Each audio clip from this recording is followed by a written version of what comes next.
started from very humble beginnings. I didn't really, I didn't go to college, didn't come from money, grew up middle class, and through a lot of hard work and persistence and perseverance, I built the largest medical sleep testing company in the United States.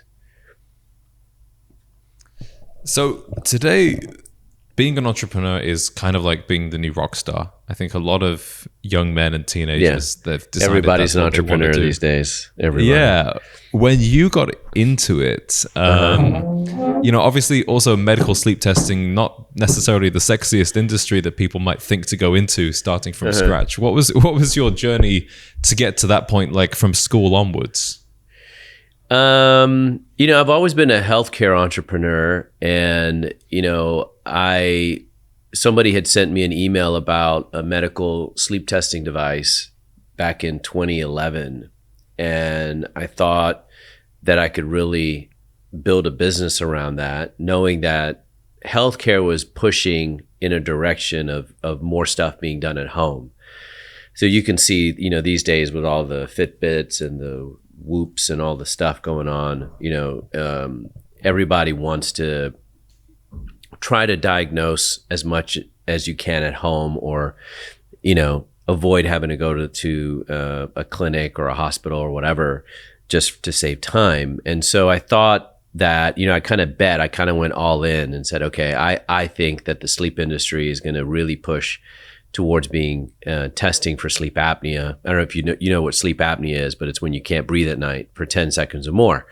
Mm-hmm. And so, it was a bet, it was a gamble. I thought that, this was going to be the next thing as far as the shift in the industry. And, it took many, many years. I mean, I started in 2012, and it didn't really, kind of hockey stick for us until 2018, 2019. So those many, many years of just, it wasn't popular, it wasn't great. We weren't making any money. We lost money from 2012 to 2018. Were you always working for yourself, or did you have a phase in your life when you were doing the 9 to 5 and decided that wasn't for you? I pretty much was always working for myself. After I sold my first company, I believe I was like 29 years old. I sold it for $9 million, didn't make any money, made maybe 200 grand. That's a whole nother podcast. But I made a lot of entrepreneurial mistakes and over leveraged myself and owed too much money back and all this stuff. And so I found myself literally, having to start over again. And I worked for the private equity group that had purchased me from the time I was about 29 to maybe 33, 34. And I was basically doing the same thing I did before as an owner, but I, was now working for this private firm. And so I did that for about 4 years. And after that, I started Blackstone. So before Blackstone, that was really your second company. Mm-hmm. What were some of the lessons that you learned from the first one that you applied this time? So many. I think one that really pops out to me is just really, really following your gut. And, if it feels right to you, it feels right. And if it doesn't feel right to you, it's not right. And I remember going against all of that in my earlier career, and every one of those decisions that I made that I knew just didn't feel good, but I was listening to the people around me, it didn't end up well.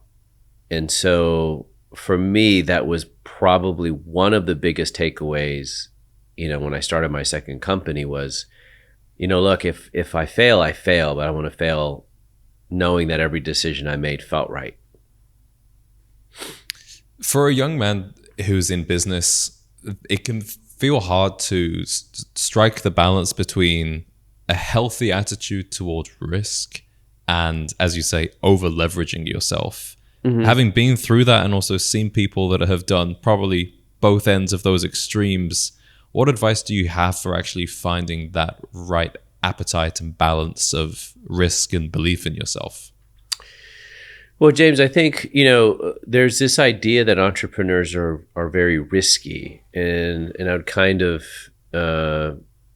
challenge to say that I don't necessarily think most entrepreneurs are as risky.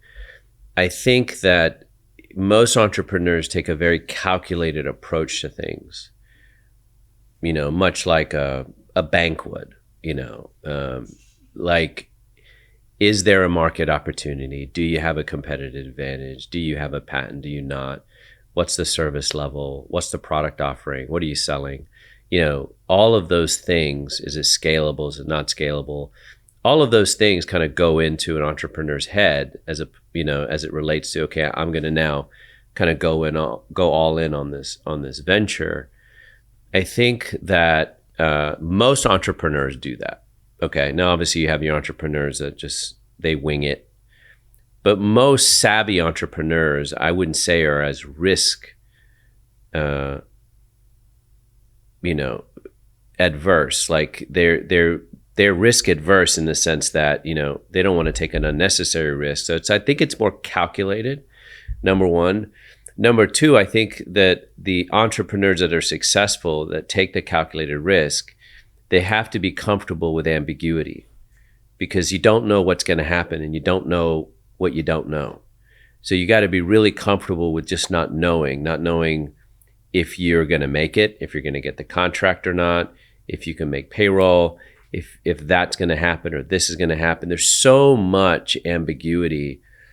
And I think it continues as you kind of excel as an entrepreneur. The ambiguity just gets bigger, but you've got to be really comfortable with ambiguity.